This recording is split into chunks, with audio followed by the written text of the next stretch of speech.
What's up, hybrids? Welcome back to another episode of the Fandom Hybrid Podcast. This is Hanako, and I am here with Anthony, Mike, and Lori, even though you don't see her box on the screen. And we are doing something a little bit different today.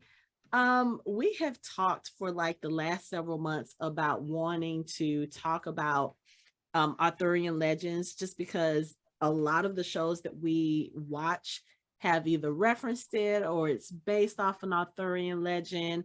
And, we just kind of kicked around the idea of, hey, what if we just like take one show or one film a month for this year and just talk about different Arthurian legends and how they relate to each other, or, which ones we like, which ones we didn't like.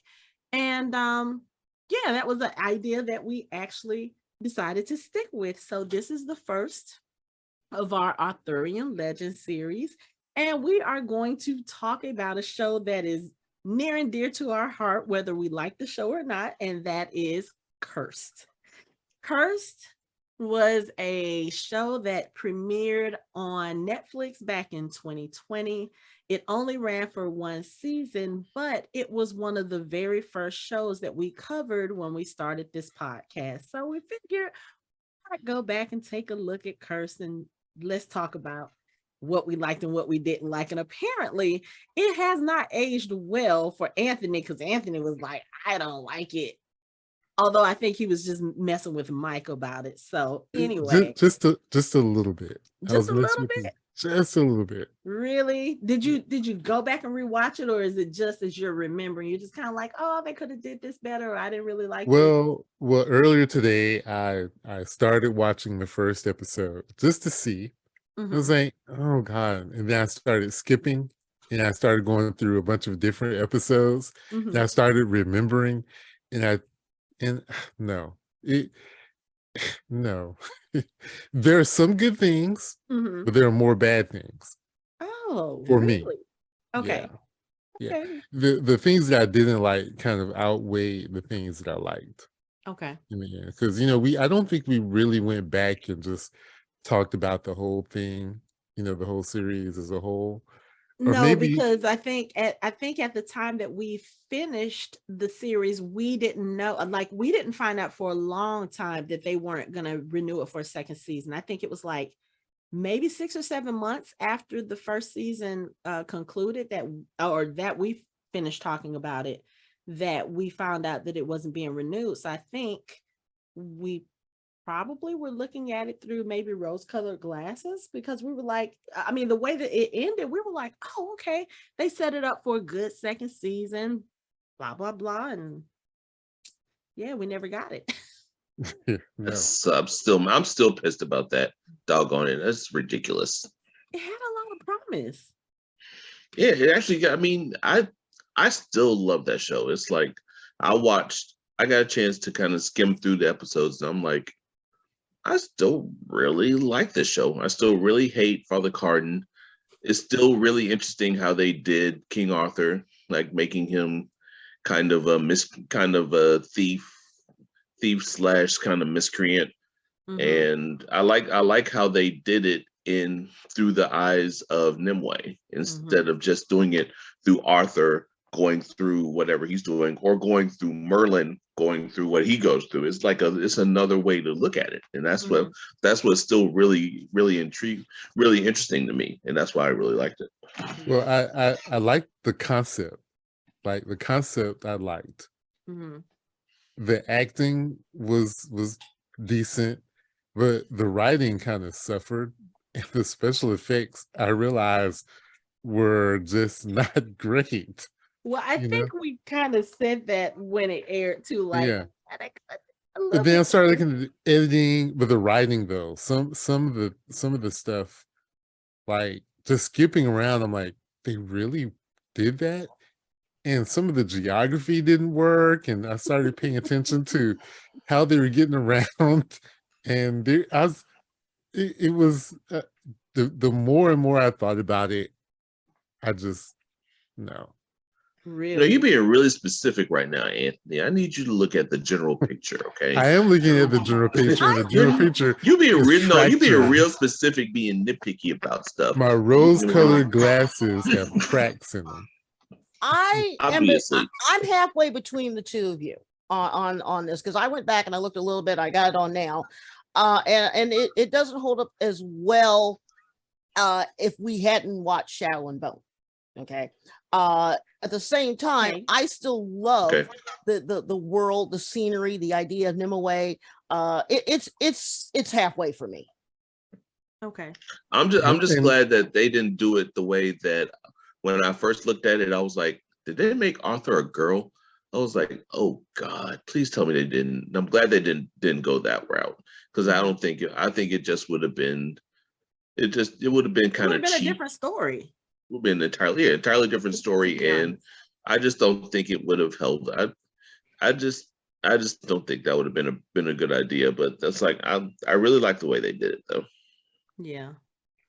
So for those of you who have no idea what we're talking about, Cursed is a story. It is based off of a young adult literature book by the same name. It tells the story of King Arthur before he became King Arthur, but it does it from a different perspective. So Arthur is actually a secondary character in this story.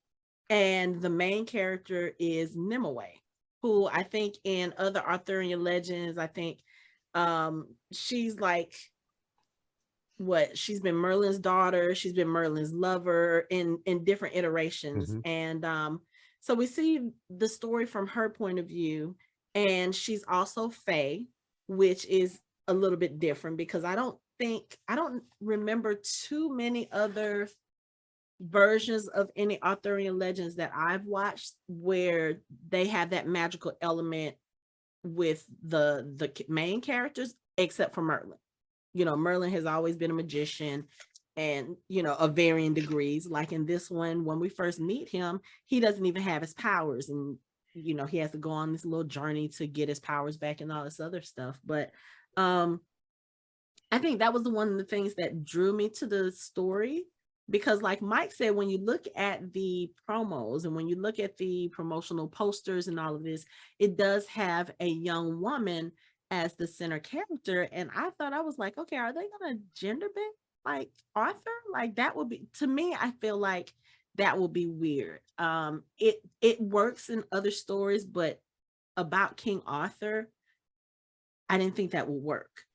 And then to find out that it was not actually about him, like I said, he's actually a secondary character. And even, there's a scene in one of the later episodes where they're talking, and he basically says, well, what if I'm meant to like hold you up? What if I'm meant to make you great, or something to that effect? And I was like, this, but yeah, so you get Nimue, and she's the one that's wielding this sword of power. And you have Merlin, who is, for all intents and purposes, a drunk when we first meet him, and a smart ass, and which in most iterations of Merlin, but I don't know, it's just in most iterations he's a jerk. He's very much a jerk. He's very much a smart ass, and he's smart. He's the smartest person in the room. He knows everything.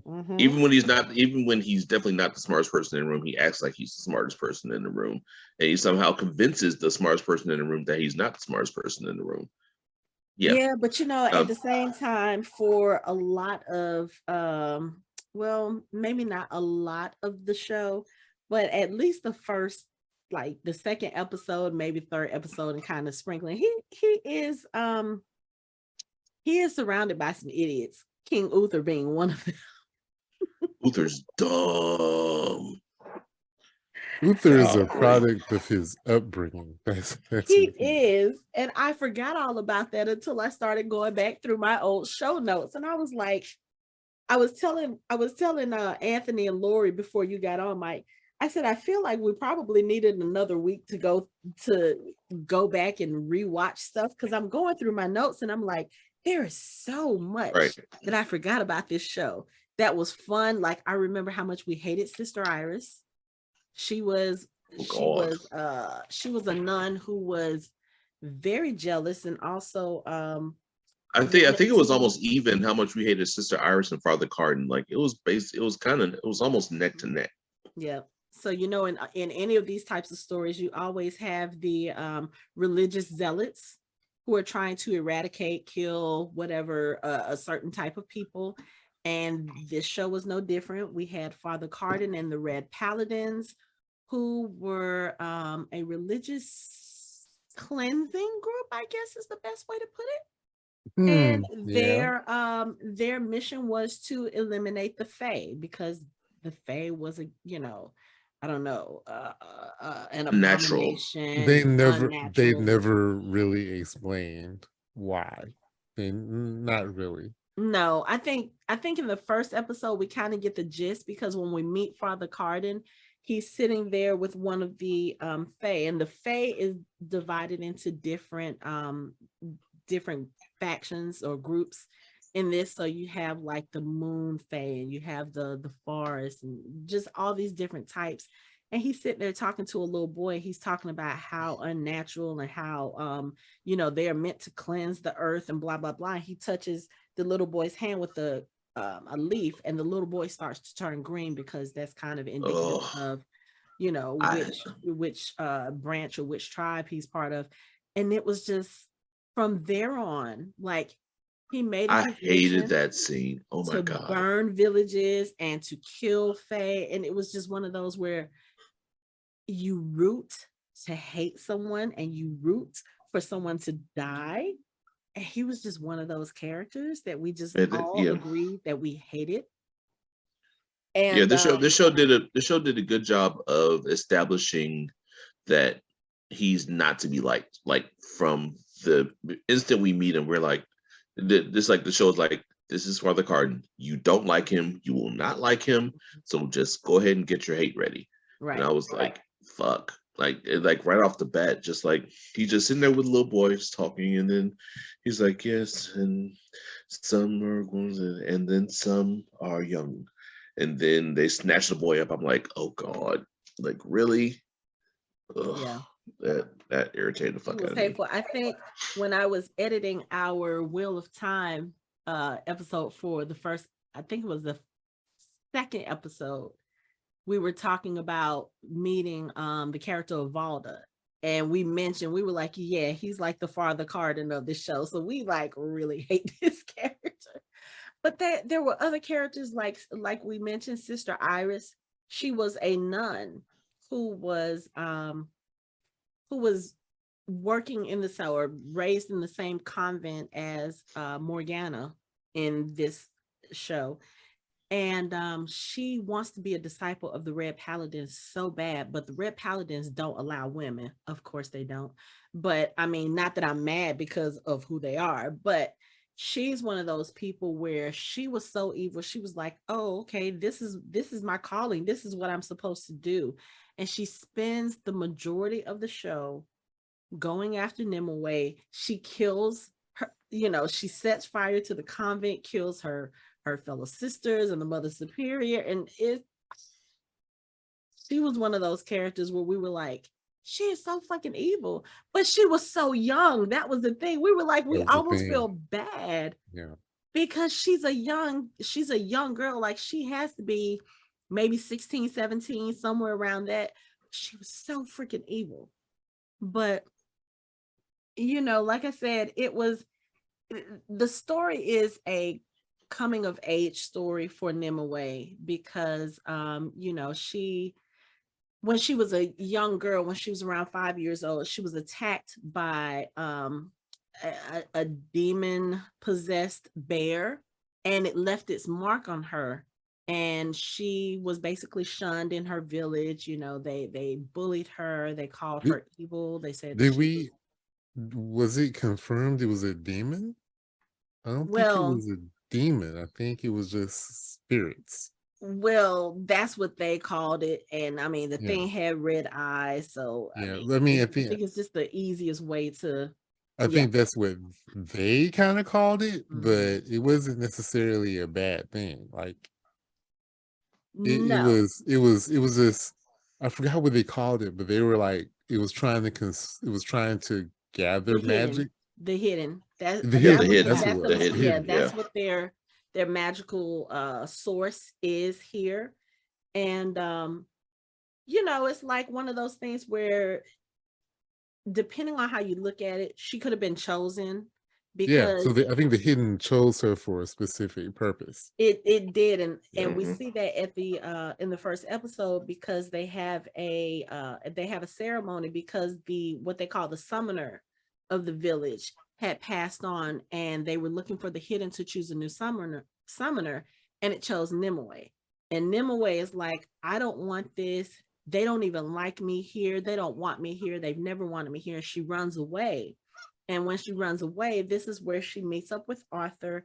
This is also where she kind of exposes herself for being Fae, because she gets into a gambling match with somebody who is a cutthroat, and she kind of uses her powers to win this gambling match. And when he realizes that she's Fae, of course they call her witch, they chase her out.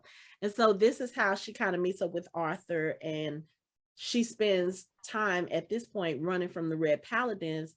Of course, the Red Paladins are going from village to village, killing all of the Fae and setting fire to their villages. So the Red Paladins show up at Nimue's village, and of course they attack and kill a lot of the people. They kill her mother, and while her mother is dying, or before her mother is dying, she gives her this sword and tasks her with returning the sword to Merlin. At this point, Merlin is a myth to most people, and as we mentioned, he has lost his powers when we first meet him. Like, he hasn't had his powers in like 16 years. So it's one of those things where she has to go on this journey to find him. And of course, as she's on the journey to find him, she finds out things about herself, like the fact that Merlin is actually her father. And the sword is the source of Merlin's power, but when he has the sword, it kind of takes over him, and to the point where he starts doing maybe not straight evil. Again, I didn't get a chance to like really rewatch, so my He's memory is a No, little no, he's no. like He hazy. was bad. He was a bad person. Oh, Like yes, no, yeah. He killed he killed cities. He was right. like a bad motherfucker. Like he was damn near. I mean, he was like omni powerful. Like he was overpowered. The way they showed how he destroyed that city, like he was just like. I mean, that shit was ridiculous. I Like remember that damn. now. Yes. and it's like if you are a fan of Lord of the Rings, it's almost like the sword was like the one ring, Ah, yes. Yes. and he's like a discount Sauron. He has a ring, and all of a sudden he wants to dominate everybody and kill families and Right. babies and all this stuff. And it almost in a way, the sword starts to influence Nimue as well, in the same way, because we see like she starts having instances where she blacks out when she's using the sword, and she gets very violent, usually in self-defense. Like, the first time we see her use the sword, she is fighting off these huge wolves that are trying to attack her, and to the point where they start nicknaming her, or rather Father Cardin nicknames her the Wolf Blood Witch, because they're like, okay, one woman did this. No, she had a powerful sword with her. And then the next time we see her use her power with the sword, which we think she used the sword, but it's when one of the Red Paladins is attacking her. He's trying to choke her to death, and we see her start to use her hidden powers, and it kind of manifests itself in like leaves showing up like vines. Think the more recent version of Carrie, where she has the black veins that show up when she uses her power, or when she starts the telekinesis. Nimue is the same, but when we see her again after she blacks out, the sword has been taken out of it. And I'm like, how did she do that? Well, she doesn't know either. But the next time we see that Red Paladin, he is in a tree, and the roots of the tree have been twisted in him. And, the people at the convent have a very hard time getting those roots out of him. So, yeah, so violent too. And it was, I thought it was kind of interesting seeing, you know, a lot of the times when we see the stories of Arthur, at least the ones that I've seen, you know, Mike, I know you mentioned him earlier in the episode where you said, you know, he's been depicted like in the beginning when we meet him, he's a thief, he's a cutthroat, he's been banished, or I won't say, yeah, no, he was banished. He was banished from his home by his uncle, who was the ruler, you know, because he got into some fights, he stole, he did all this other stuff. But I think Arthur has always been kind of one of those characters that is, I don't want to say morally ambiguous, but he's never been a character that's just good. You know, there are shades of gray to his character. If you look at a lot of the tales, like the Camelot series that I love with Jamie Campbell Bower, you know, he has his knights and his loyal servants, and he falls in love with the betrothed of one of them. You know, you see him going out and even though I don't consider this evil, he goes out and search for this Holy Grail and just kind of leaves his country to fend for themselves. It's kind of like he's always been this character that's kind of, and I like the fact that even though Nimue is not his character, they still show kind of that conflict with her. Whereas, okay, she can be a good person, but she also has this darkness to her. And I thought that was fascinating because you see the different challenges she has in the show as far as wanting to kind of give up the sword, wanting to kind of hide from the Red Paladins, not wanting to, she doesn't want to become this leader that, you know, she eventually becomes. And it's just one of those things where it's kind of like, okay, you ask the question of whether her not wanting to serve, even though it's kind of her destiny, what is that, selfish? Or is it something that she's supposed to do because, for lack of better words, with great power comes great responsibility, you know? But I don't know, Laura, you've been a little quiet. What are you thinking about Cursed? Like, what was it? I think we covered this show in 2020. So it's been a little over 2 years now. And I know you haven't had a chance to like go back and rewatch the show, but the little bits that you've seen, what are you thinking? Well, I'm looking at this and I forgot about her best friend, you know, the one that turns out I love him. Turns out to be the badass. That's my girl. That's my girl. I love that girl. And I'm looking at it and I'm thinking, okay, I missed this because we were so excited, not for the season, but for what we were going to get in the next season.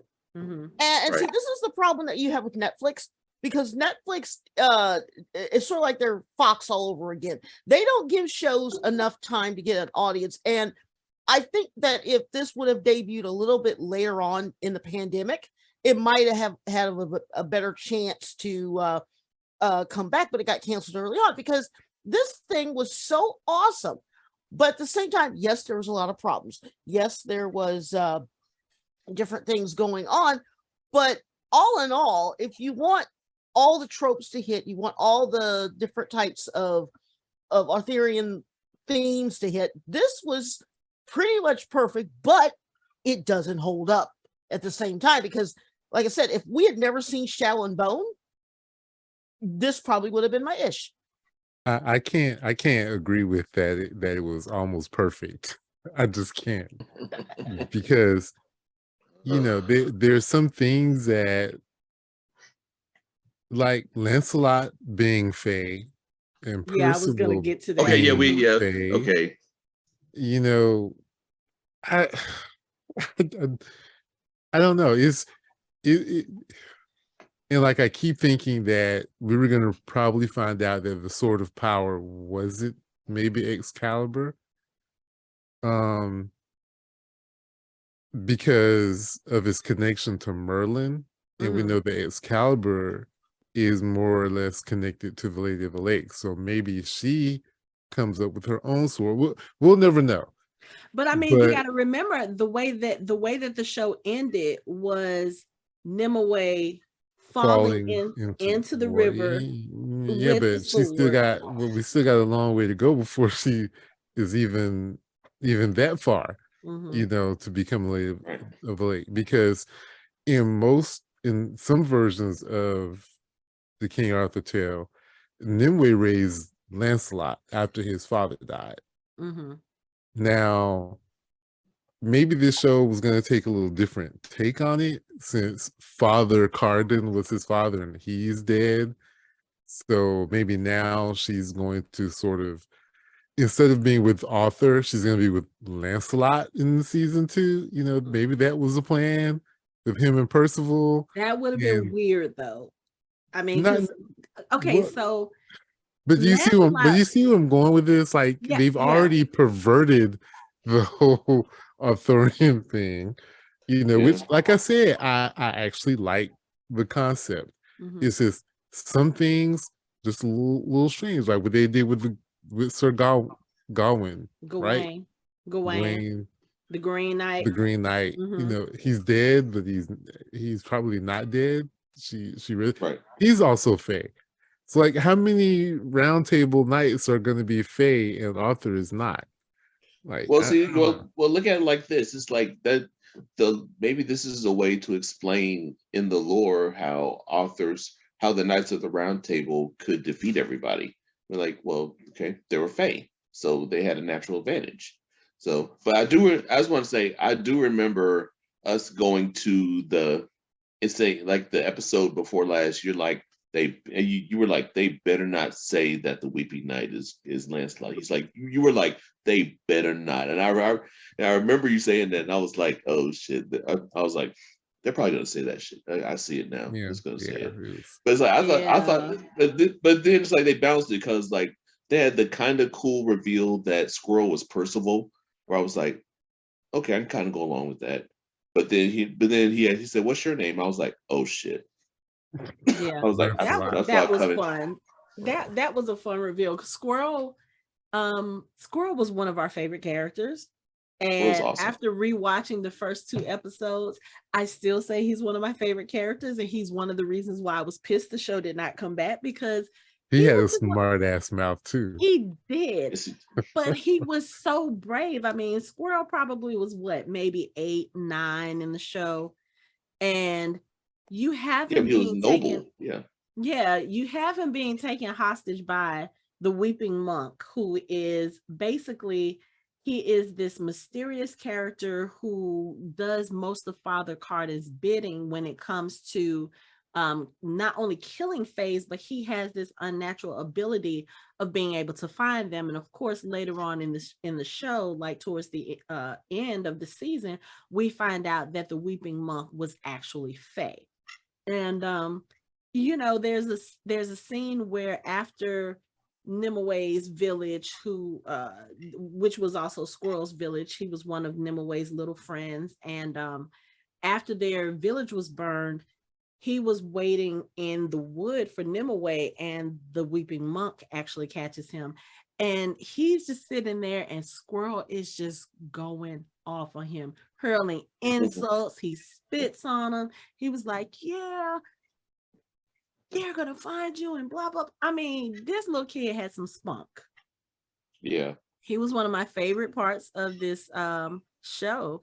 But yeah, it's kind of like what you said as far as the knights being all Fae. I didn't say all. I said but most of them. I mean, think about it. Like you said, Gawain was Fae. We find out that Lancelot was actually the Weeping Monk, and he was Fae.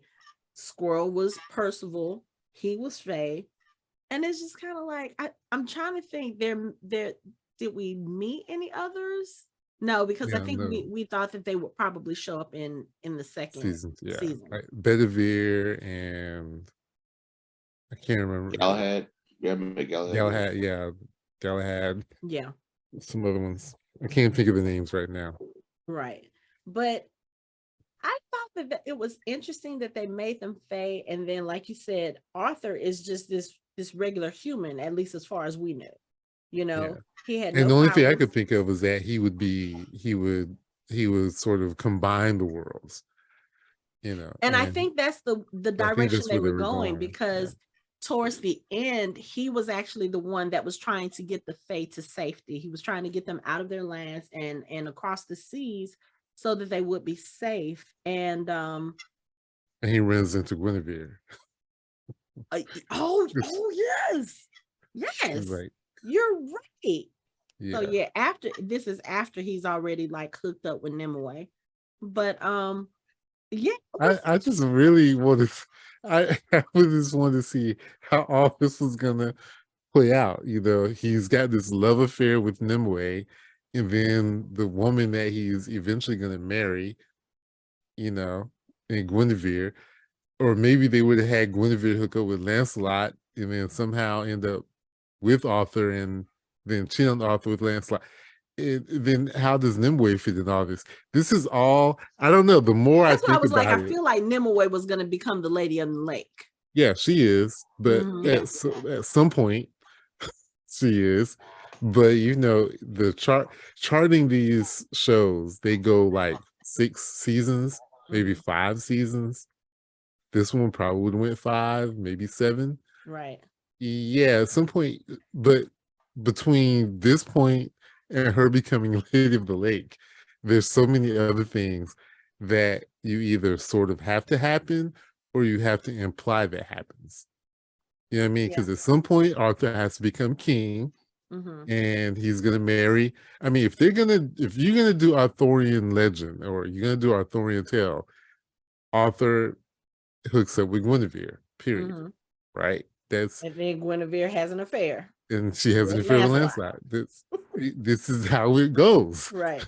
you know. Right. And Arthur has to sleep with his sister and have a child, which, you know, Which would not have worked well in this story, because Arthur and Morgana are actually like very close. Morgana is a nun who she has an interesting tale. well, she deceives In this one. him to sleep with him. So in a lot Yeah, of stories, yeah, but I mean, in this one, I think it would have been weird. Well, it would have been weird, one, because Morgana was very obviously a lesbian in this one. She had a girlfriend, and that was one of the things that kind of, I won't say contributed to the convent being burned down, but Sister Iris was looking at her like, oh, you're evil. You're part of this evil thing. Oh, and you're friends with this Fae. You've been, yeah, okay, yeah. So we need to take care of you. We need to take care of all of these people, because the nuns were they were safeguarding Nimue, even though some of the, like, I think the Mother Superior, maybe a couple of other nuns knew she was Fae. They hid her from the Red Paladins, and Sister Iris was like, oh no, we're not doing that. So all of y'all are going to hell. I'm going to burn all of you to the ground. Oh, fucking Sister Iris. Ooh, that little. You're starting to remember. Man, listen. Oh, she just pissed me off. Oh, She was evil. She was an evil little something. That's right. Evil And they little had cute- the whole girl with the magic and taking over the mind. Yeah, it's coming back to me now too. she was Mhm. misguided. She wasn't evil. Yeah. She's an evil little No, she serpent. was I was evil. like, and she's a She little was kiss ass when too. you It's like she. not only burnt the convent down, She locked the she doors. blocked the doors and locked the doors so that they couldn't get out. Yeah. That bitch Yeah. was evil. She was evil.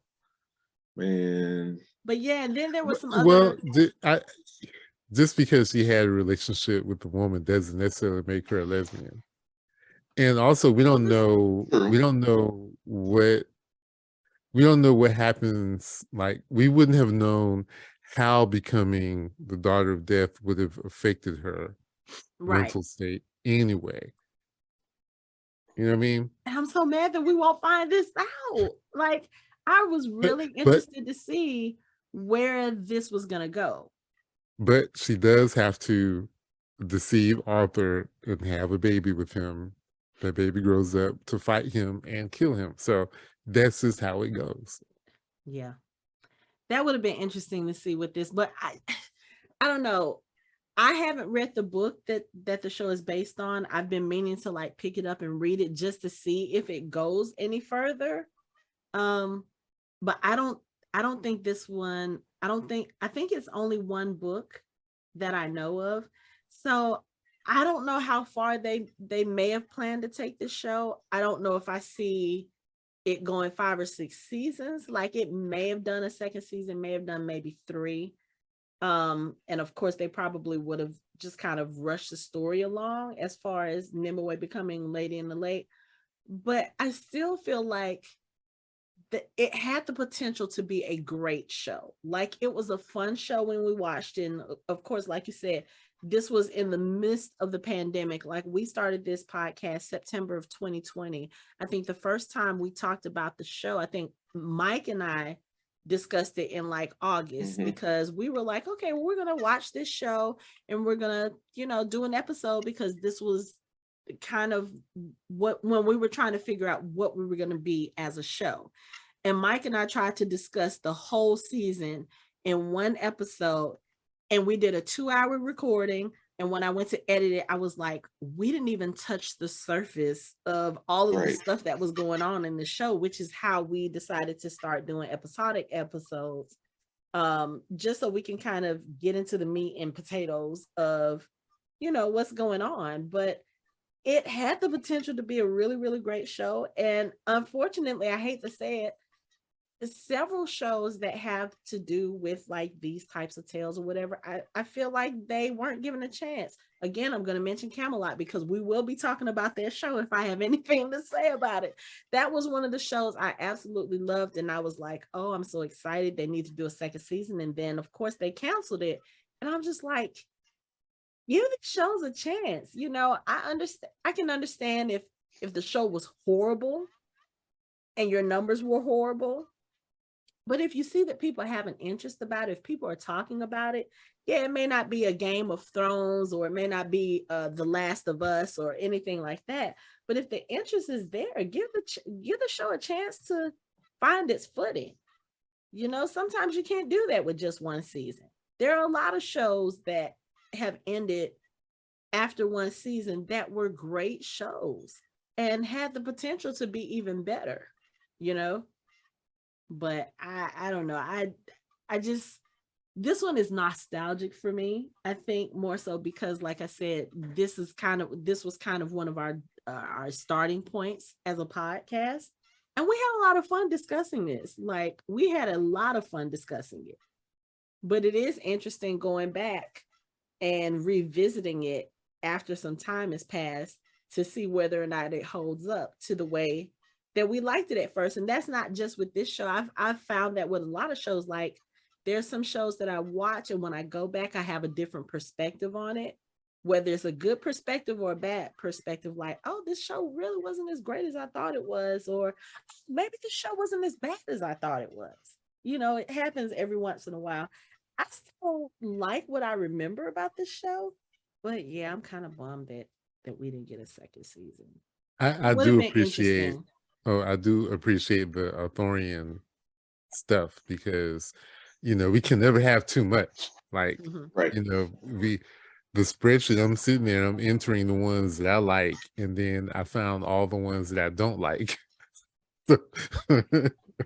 Yeah, I'm not talking about anyone else's list, but there's some pretty bad ones on there. Well, but, I'm still pissed that we didn't get a second season, and I will forever be pissed because I was getting into it. I was fully invested in this series, like the whole time. It's like, I mean, Merlin was like really intriguing to me, the way they portrayed him as where they gave him like a mini redemption arc where he's like a drunk ne'er-do-well, he can't do any magic, then he comes around and realizes that he has a daughter and he tries to actually be a good father to her in his own way.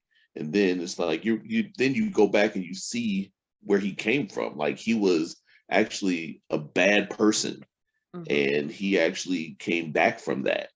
Like, and that's like, and that's something that is like not really told in most Arthurian tales. It's like they never really say that he was he was evil and he killed people. It's like you don't really hear that in most Arthurian tales. It's like usually he's just a magician and he's like, oh, what, bibbity bobbity boo, blah, blah. And he's like, But you do I see think him in as a this one he conflicted was character a lot of times, because if you think about the Merlin miniseries that came out in the 90s, I mean, he hid why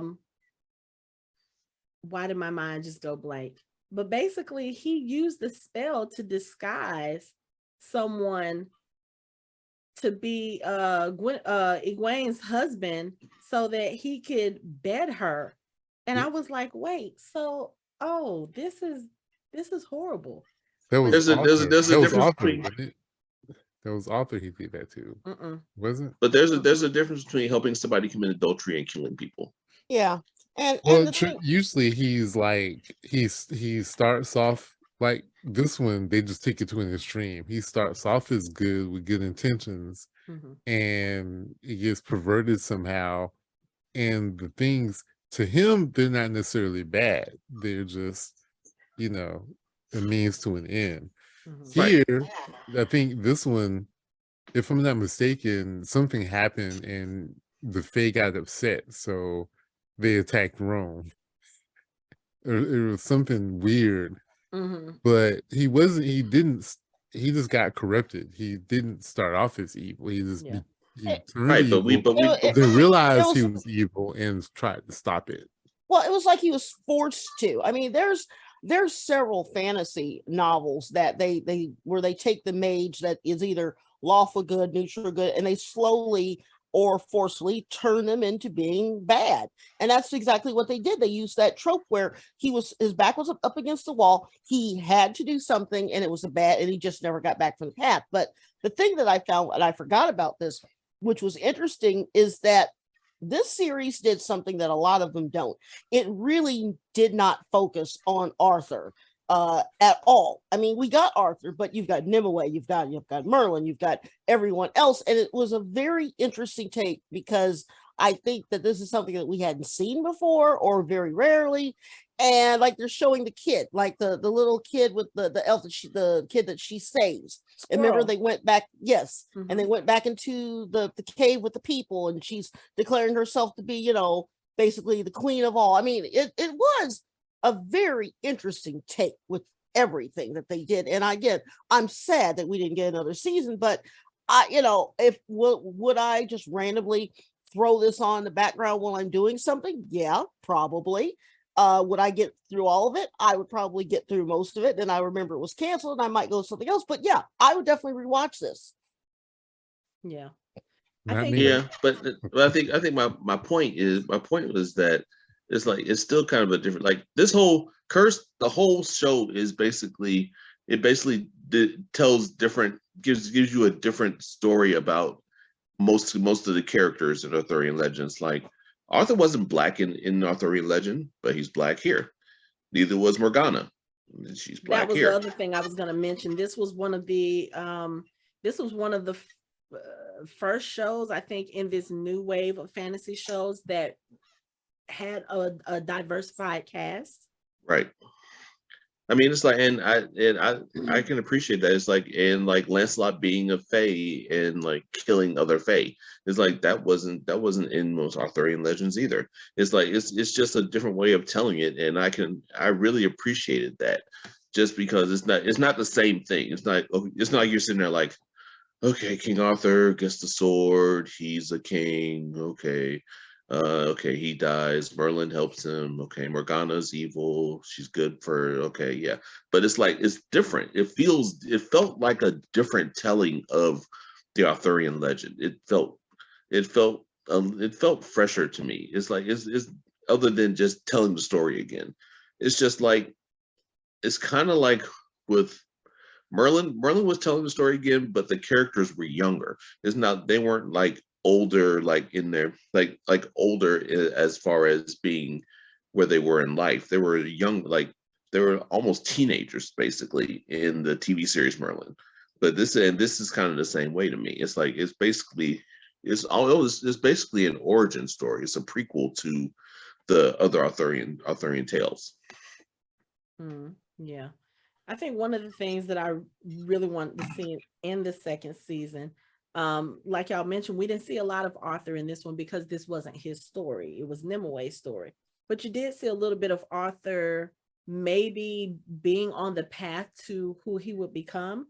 But I have the third episode playing in the background, and I was like, yo, I really wanted to see him fight more because his skills with a sword were pretty fucking amazing.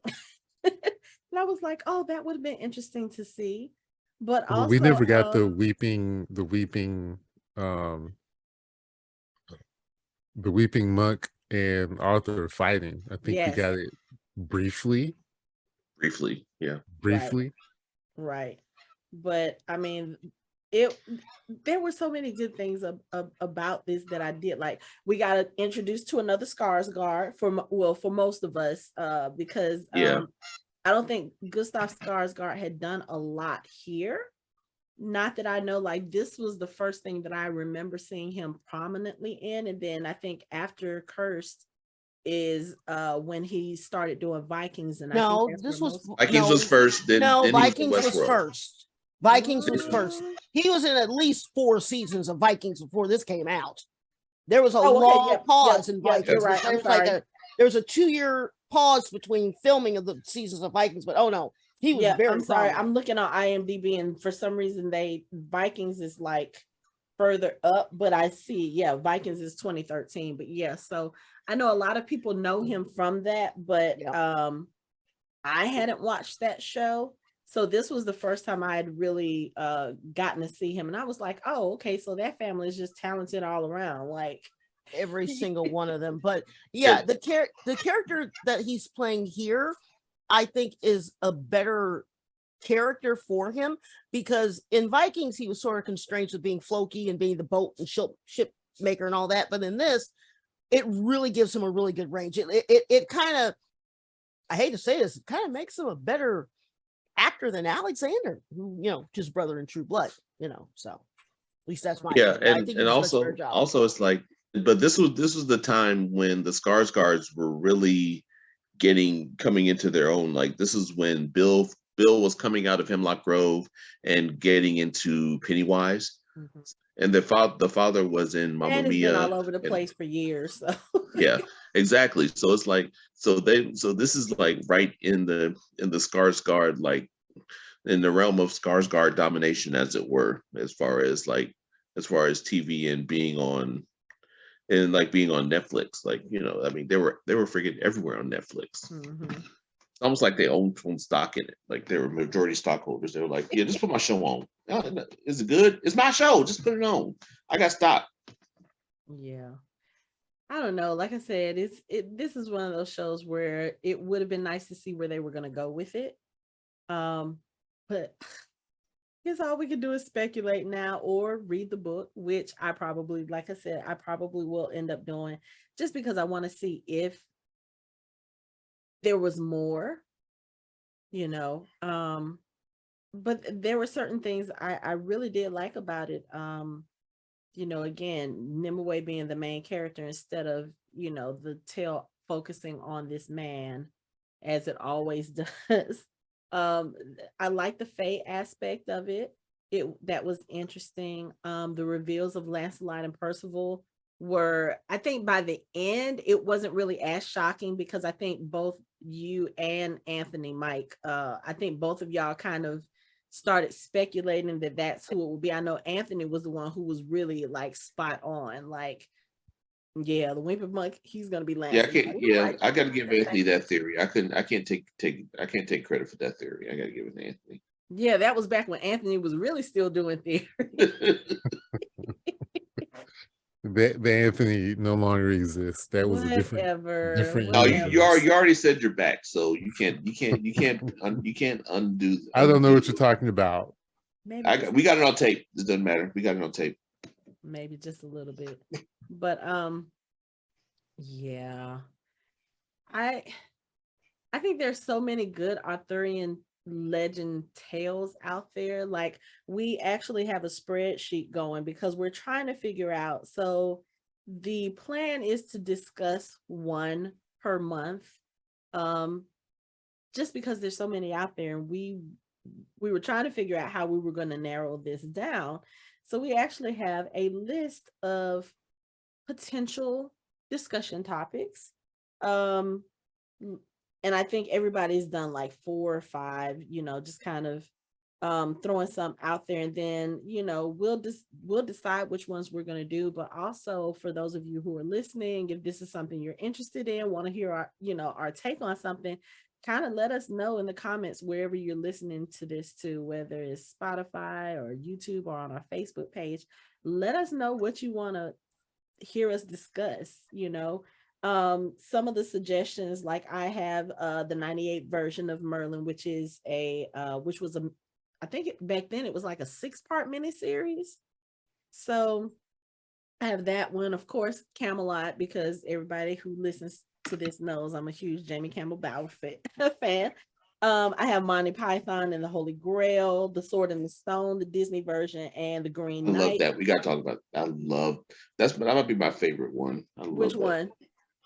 Sword and Stone. Okay, yeah.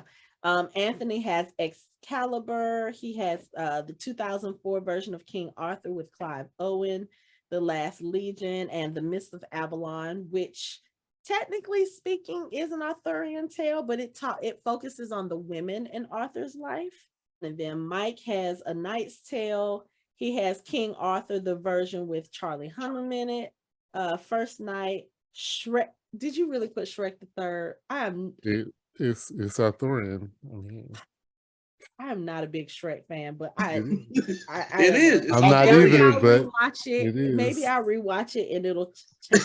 We'll see. I don't know which way you asked for Arthurian stuff that we should talk about. I know. If we do it towards the end, it'll make sense after we go through all the other ones. Okay. What's my other one? Mike also has The Sorcerer's Apprentice and The Librarians. And then on Lori's list, she has Merlin, the BBC series, Letter for the King, Connecticut Yankee in King Arthur's Court, Black Knight. She has the 2-part King Arthur crossover. The Martin Lawrence Black Knight. Yes. The Martin Lawrence Black Knight. I laughed out loud. I scrolled the spreadsheet over and I saw the Black Knight. I literally fell out of my chair. I started laughing. So. Okay, so that counts. That's definitely going to have to be covered. It counts. That's fine. Then she has Blackadder. So we got a lot of suggestions, and I know there's like so much more out there. So we'll start kind of discussing those and maybe eliminating them, eliminating some off the list, and try to decide which ones are going to be the entertaining ones. I think we have already decided that Black Knight will probably be one of the remaining 11. I already know Camelot is going to be one of them because I said so. We have 2 King Arthurs on here, so those 2 might be selected to compare and contrast. And I think we have to do a Merlin, like we have to. So and the one from 98 is a classic, but the miniseries is also a good one. I think I watched like maybe 2 episodes of the miniseries, of the BBC series, and I just couldn't get into it. I don't know if it was that I wasn't. It takes longer than 2 episodes. Yeah, someone else told me that too. So it takes most of the first season. It's like once you get into it, it's like they fly by. Oh they yeah, once you get into it. Yeah, but it's really good. You got to get over the way that they portray Arthur as being just this jock, and he's like totally like the quarterback, team captain, mm-hmm. Like I'm always right, and Arthur, you sniveling little blah blah blah, and Arthur's literally the one that saves his ass every time. Wait, you guys said Arthur at first. Arthur was the one acting. I meant Merlin. Merlin's the one that Merlin saves his ass constantly, and it's every episode, and it's and honestly, even though it is one of my favorite television shows ever, I'm still trying to figure out how did Guinevere fall for him again? I mean, doesn't make any sense. I Well, mean, the he's question that is, bad. it makes it easy to understand why she fell for Lancelot. Yeah, exactly. Exactly. does. Yeah. Because that one is Plus not the best one. Guinevere is fine as all get out in here too. That's the only major acting that she's done, from what I can tell, Yeah. is that she hasn't really done anything since then. And I don't know why, because she was awesome in it. Wait, I just thought about something. Is Gallivant an Arthurian? Okay. I just thought about that. The musical, the musical one. Joint? Yeah, I think so. Which Anthony is probably like, no. Well, I'm going.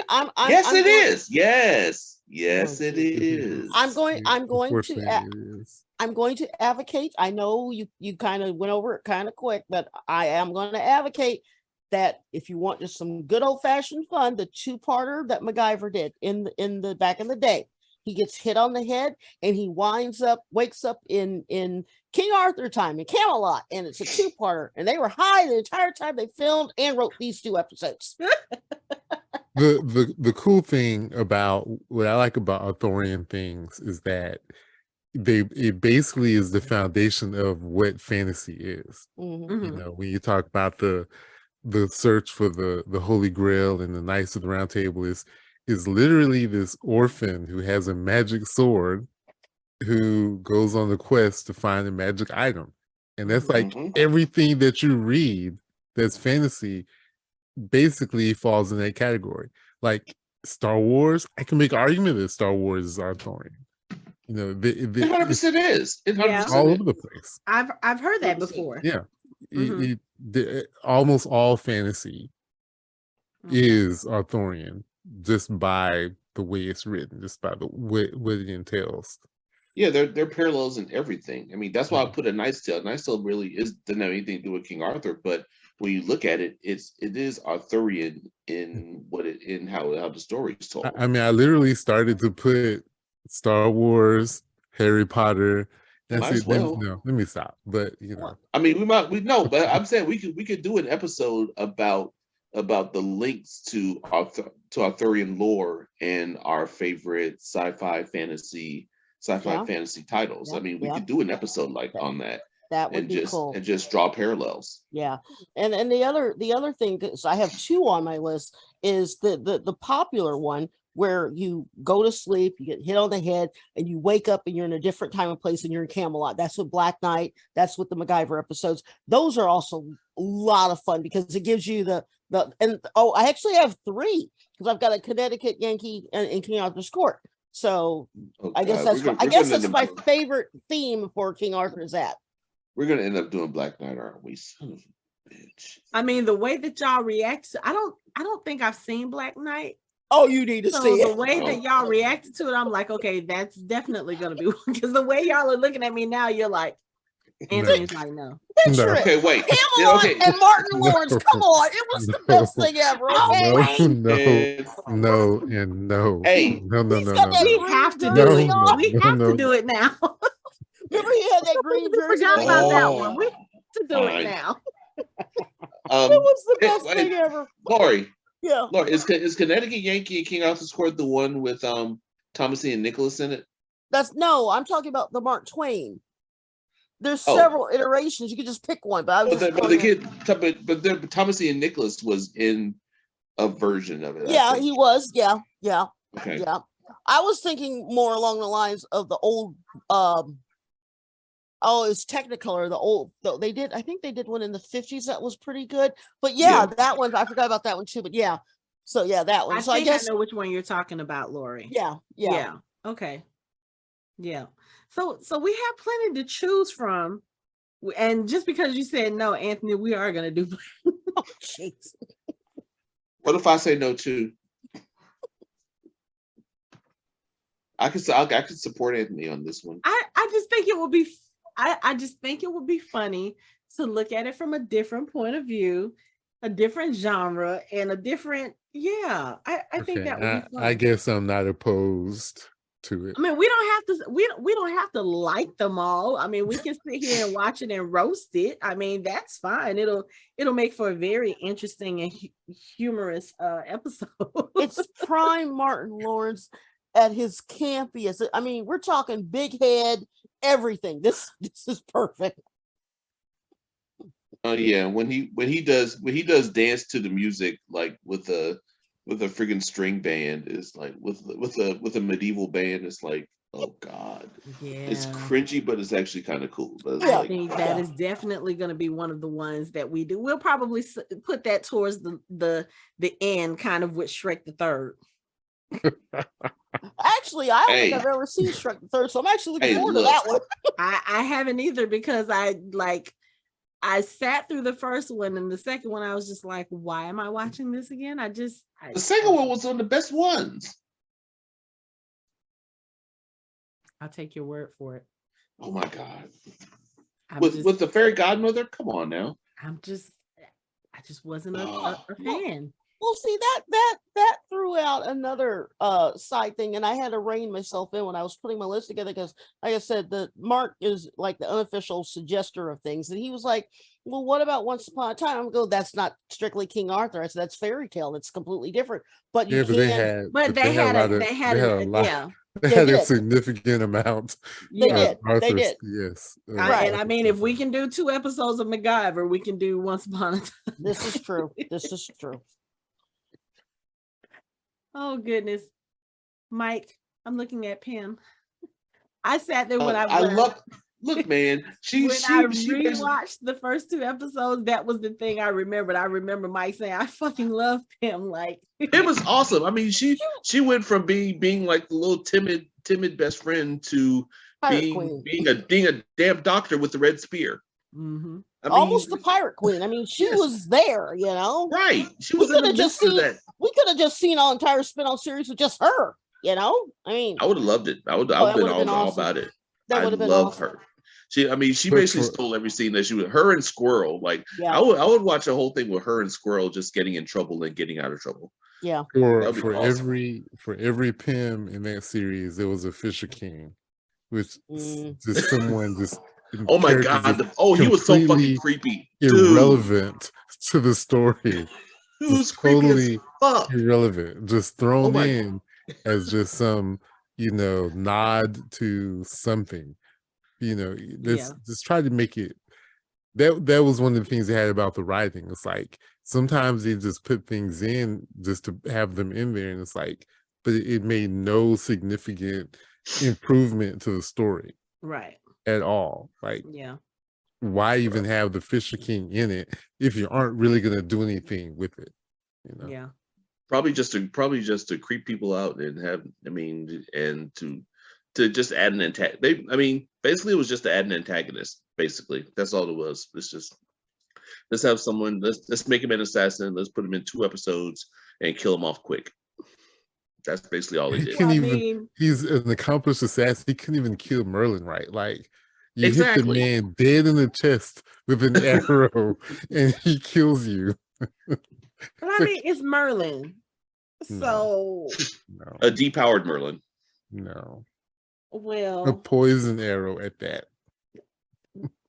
But whatever. Okay. That's neither here nor there. So but yeah, I just, like I said, I think we all agree we would have liked to have seen what the second season would have brought, but I think Anthony is pretty much like, I don't miss it. I don't have to rewatch it ever again. I just be a little bit, it might be better than you remember it. You didn't go back and rewatch it, so maybe I watched bits and pieces, and that was enough. I think I'm actually going to go back and listen to our podcast episodes on it. If I remember, I think I was cautiously optimistic. You were at first, yeah. I want to go back and I want to listen to what we did on the next to last episode to hear what you have to say about Lancelot, just to hear you say they better not. No, what happened was I was cautiously optimistic. I knew it was going to be trash, and y'all sucked me in, made me think it was good. Yeah, because I do remember it was good. It was not. I enjoyed it. I did enjoy it. Yeah, you were not very excited about the first few episodes, and then kind of in the middle, you were like, okay, it's getting there. But of course, you know what is it that we always say? You got to give a show like at least 4 episodes to see how it's gonna be. And like by episode 4, 5, 6, right around there, we were like, oh, okay, in there, it's starting to get good, you know. Yep. And then I guess, you know, the powers that be at Netflix was like, no, we're not going to do this anymore. See, this is what you get for negative thinking, Anthony. See, negative vibes have consequences. They have consequences, sir. No, that's not right, because at the time I had positive vibes. I was thinking that the show was getting on the rails. It was gonna be okay. Everything was fine. And then you were thinking you were publicly for it and privately against it. I know what happened. I know what happened. Well, you know, the thing is that with Netflix, I think that they got to the point where they thought that anything that they put out, they were just going to get instantly all of these people watching the shows. And then when they start putting out more and more content, and it's to the point now where there's so much content that if you want to watch, like, say, the top 10, it's going to take you all weekend long just to get through certain things. And then other things, like, say, the Jeffrey Dahmer thing. Certain people, you know, like me, I'll never watch it, but the other people, like one of my friends, watched it twice. I mean, they literally threw stuff against the wall to see, you know, what they could do and not do. And I think that that's the problem, is that, like, you like the Wix Academy, you've got Shell and Bone, you've got the different things, the Letters for the King that got 1 season. I mean, Netflix, I think, had a problem of putting out too much too fast and not really letting people sort of take their time and find their way over to these different shows, because they've got a significant amount of fantasy. I mean, stuff we don't even talk about, like Warrior Nun.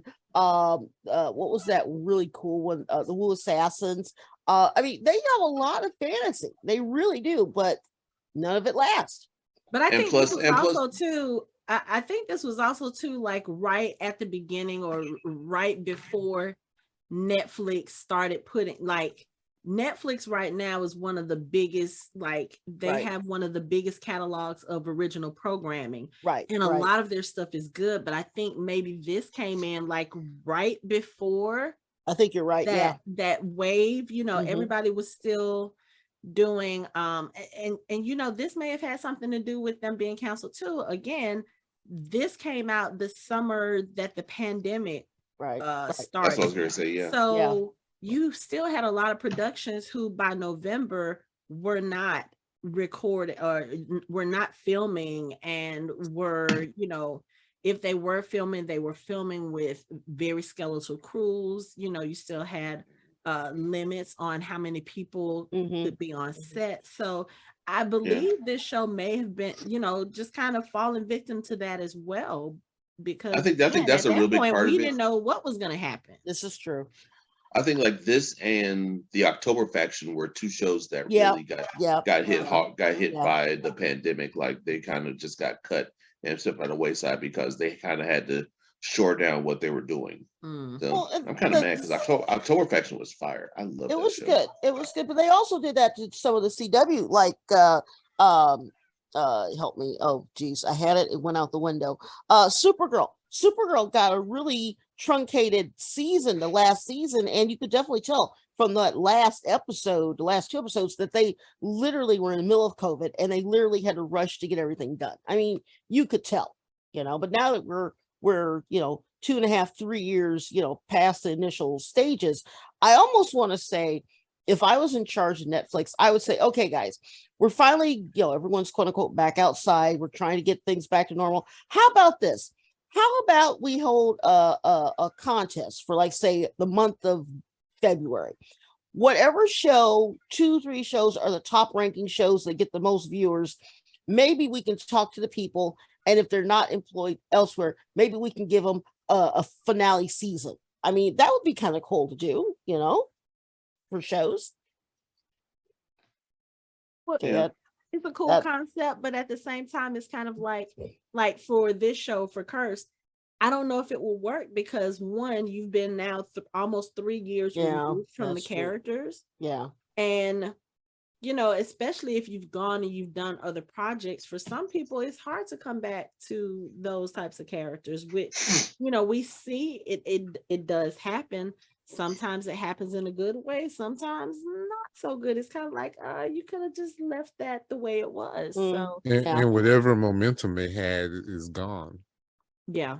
That's true. That's true. Well, I was just throwing stuff out there. So, but yeah, I just feel that, like Fox back in the day, Netflix has a problem of canceling too soon. And then in hindsight, they were like, oh, I mean, because they'll throw money at Adam Sandler all day long. Okay. And oh, by the way, the murder mystery with him and Jennifer Aniston, part 2 is coming out this year, which is like, yay. But that was actually pretty good, the first one.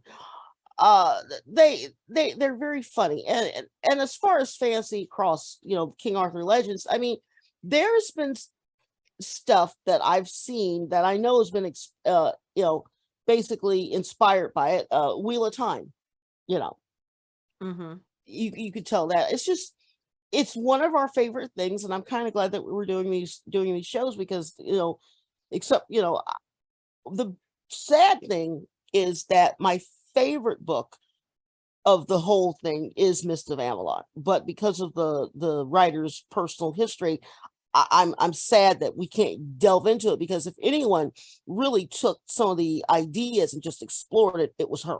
Yeah, that's one of the like, there was a period, I think during the pandemic, before we started the show, and I had reached out to people. I just put a Facebook post. I was like, okay, so I've seen a lot of shows dealing with Arthurian legend, but I haven't read a lot of the books. So I was like, okay, so what would you suggest? And that was the one that got recommended the most. They were like, okay, yeah, so the author's problematic. You're going to find that out, like hella problematic, but it's one of the best books about Arthurian legends that she did a heck of a job writing that whole universe. I mean, just glued to those books, just glued, you know. Yeah. But I mean, I think, you know, I think that it can still be discussed as the work, and we can still talk about what trash the author is. I mean, that's one of the things about discussing works with problematic people. It's one thing if you kind of ignore what the author or what the artist is doing, but if you say, okay, hey, yeah, so we're going to talk about this, but please know this author is trash or this person is trash. I don't know. It's just, that's a whole which trash author are we talking about? The Mist of Avalon. Trying to separate the artist from the art. Yeah. It's the same discussion we had about She Who Will Not Be Named. She Who Will Not Be Named, yes. You know, and we've had that discussion. And Robert, who's spending time in confinement presently, no one wants to listen to his music anymore, but some people still do. You know, it's just one of those things. You and don't talk about him. That'll piss me off. Yeah, you know what? I think it's different for me. It's different discussing him and his work as opposed to the others, because with She Who Must Not Be Named and with the author for Mist of Avalon, their personal issues and the things that they are, you know, being problematic for doesn't bleed into the work. So I think for me, it'll be easier to separate. But when you're listening to that music, like especially like one of my favorite albums, it was the Big Number album in the 90s. I can't listen to it now because I'm like, because of the implication. Yes. So I can't listen to it. So I think it just depends. Like I said, people can have their work and it not whatever they believe or whatever they've done, it doesn't bleed into it. Right. And the other thing, we talked about this when I did my birthday episode with Battle Beyond the Stars. You go back far enough in time, and even in modern history, you're going to find a lot of things that are going to be problematic, whether it be the artist, the director, the works, right. You know, and there's nothing wrong with taking a personal stance against it. It's perfectly fine. This is one of those things that we sometimes have to think about. Yeah. Well, and Like the I love Ender's Game, but Orson Scott Card. Oh, yeah, exactly. That's a You perfect know? example. That's Yeah. literally a perfect example. I mean, freaking HP Lovecraft is like, well, yeah, Probably yeah, extremely right. Cthulhu and all problematic. that. Well, the thing is that we're talking about the TV shows, movies, fiction.